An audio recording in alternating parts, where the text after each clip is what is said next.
This is the Takara TMB-30, an overhead tripod monopod. It says it comes with a fluid video head, but at this price, which is around 30 bucks, you're not gonna get a proper video head. This is fluid-like video head, not fluid video head. The box itself is just an unassuming red box. Pictures, Takara, there's nothing really special about it other than I like the clean design of the box. It's pretty neat. Inside, you'll get the tripod in a special bag. You got its own bag. And it says Takara on the side. There's also a bag of user manual. Here's the instruction. And a hanger that you can hang onto the tripod to tell people what the brand is, and a quick specification if you're, well, this is for store display, I suppose. And you got a QA pass right there. Here's the operating instruction and how to use the whole thing. The bag unzips quite easily, and inside you have the tripod itself fully assembled. There you go, it's ready to use. Over on the side, it's got a handle that you can pull out and sort of grip to pick up the whole tripod.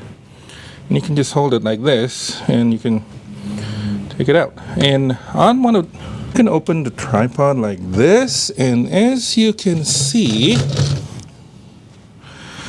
there's a little something different on this side of the tripod compared to the other two sides. That's right, this one has a soft foam handle on it. So you got one handle, two handles like this. And this right here, we got the supposed fluid ball head, but as you can see, it's not exactly fluid.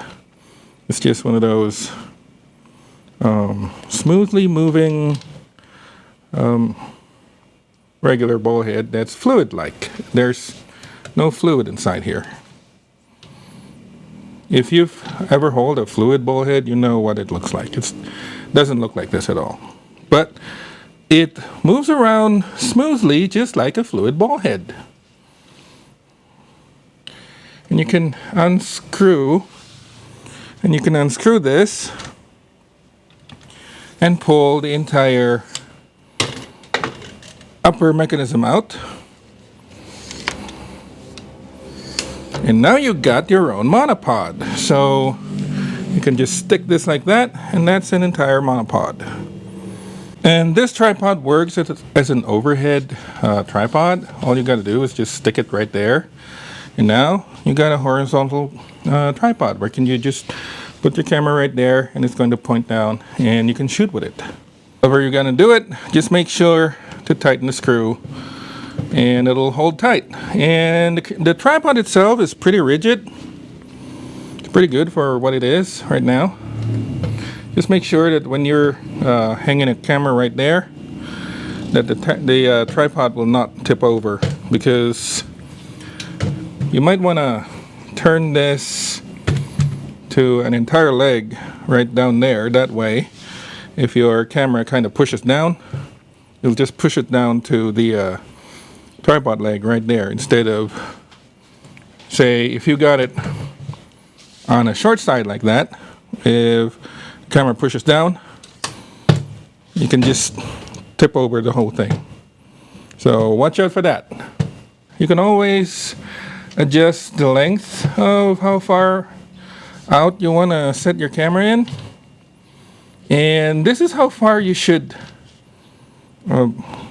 lengthen it. It says stop right there, and you can't, well, you can technically put it right there and just screw it in tighter, but the screw is not long enough to screw this in on the smaller rod right there, and you don't want to do that either anyway, because the camera would be way out of balance to the right, and it's going to be so easy to tip over just like that.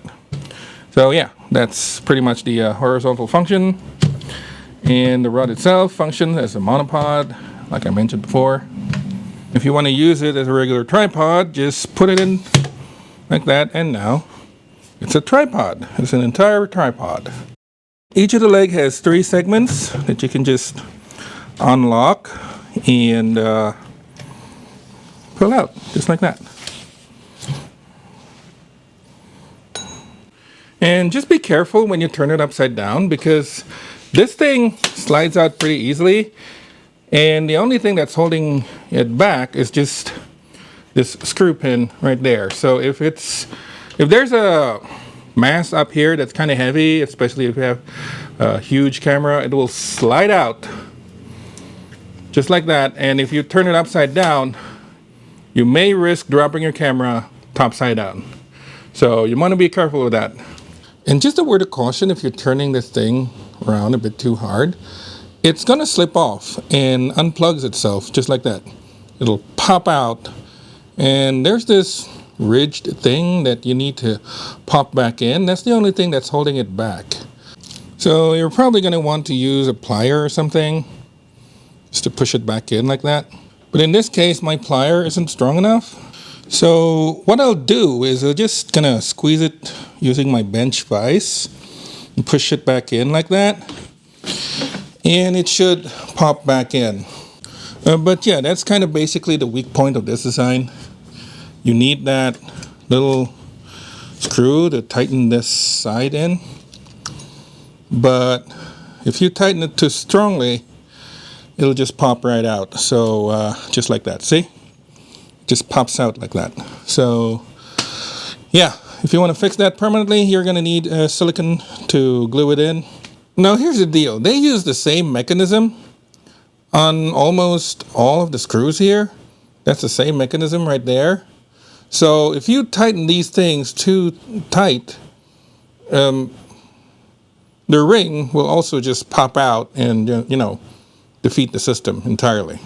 So yeah, it's an easy fix if you know how to glue using one of those silicone glues, and I'm sure it's going to work. You just fix it. But it's one of those things that you need to know and wary about when you're deciding on buying one of these. Now, if you're like me and you're not a fan of silicone glue, you can always use one of these 2-part epoxy glues. You can just put one part and put in the other part. So, let's close this up.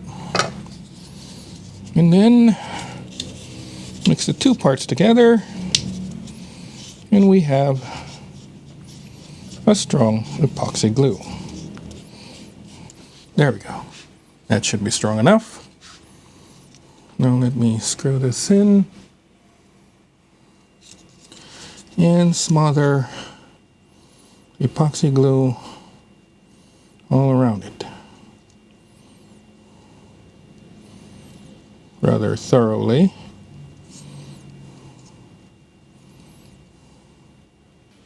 And then we can just stick it right there.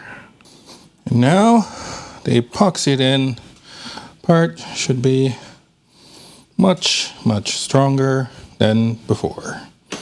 There we go. As to the rest of the tripod, this thing locks the tripod rotation so that this part doesn't spin around. If I unlock this, this whole bit will spin around. Lock this. This part will not spin around. It's useful if you're going to use it in a horizontal formation. But for the entire rotation, you need this part to be locked entirely for the top part to not spin around. This part right here locks this part so that it doesn't spin around. So there are 3 spinning locks that you need to make sure the entire thing. So there are 3 locking mechanisms that you need to watch out to make sure that the entire thing doesn't spin around. This part locks the whole tilt. This part locks the whole tilting mechanism, so if you lock them down, it will not tilt. This thing is just a holder. You can spin the holder by opening this lock right there, and the holder can spin. You can lock it down. This part right there opens up the top part so that you can film for vertical. And you can unlock this, drop it down, and lock it back in. And it'll stay like that. There's a horizon right there, but I don't think you'll be using any of this. You hold it like that so that it's horizontal. All you got to do is just lock in this tray onto the bottom of your camera, and it'll slide right in like that. And the entire tripod itself is pretty tall. I'm about 6 foot tall, and this is my eye level, and this is a bit higher than that. So it's about the same height as I am. It's about 6 foot tall, tip to tip. So this is a pretty good height for a cheap tripod, and it's a good tripod to get if you want to save lots of money and just have something that can hold your camera. Just make sure that all the screws and everything are tightened before you put your camera in there, because there's not much of a safety thing built into this.